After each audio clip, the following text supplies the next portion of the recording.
isang signatory sa 300 committee. So sa 300 na yan, marami sila magkakapatid, marami mga pamilya, naglala. Pero isa lang ang binigyan ng authority. Yun ang inahanap. Eh ngayon, ano na natin? So tumuldok, kumbaga tumuldok na. Kaya ngayon ang gusto namin, hahanapin namin yung contact namin. Ngayon, ayo ang contact namin dito, malaman nila na nandito sa inyo, magpupuntahan din sa inyo. So, maswerte kayo. Kayo ang malapit sa amin.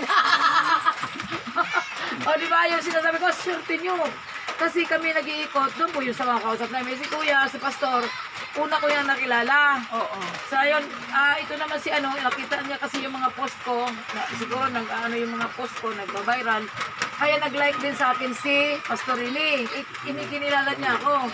So, iyan kayo nagkakilala pala ito sila dalawa. Sige, hindi ko tabi. Siyempre malayo siya, hindi pala sa inyo makakarating. Kaya ko sabi, kaya naman pala, hindi kayo magkakasundo dahil malalayo. Ngayon, sabi niya, ma'am, naganda na rin sila doon.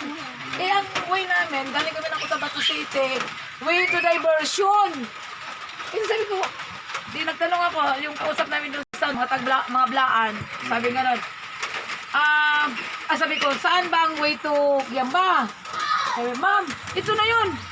Okay, di tumawag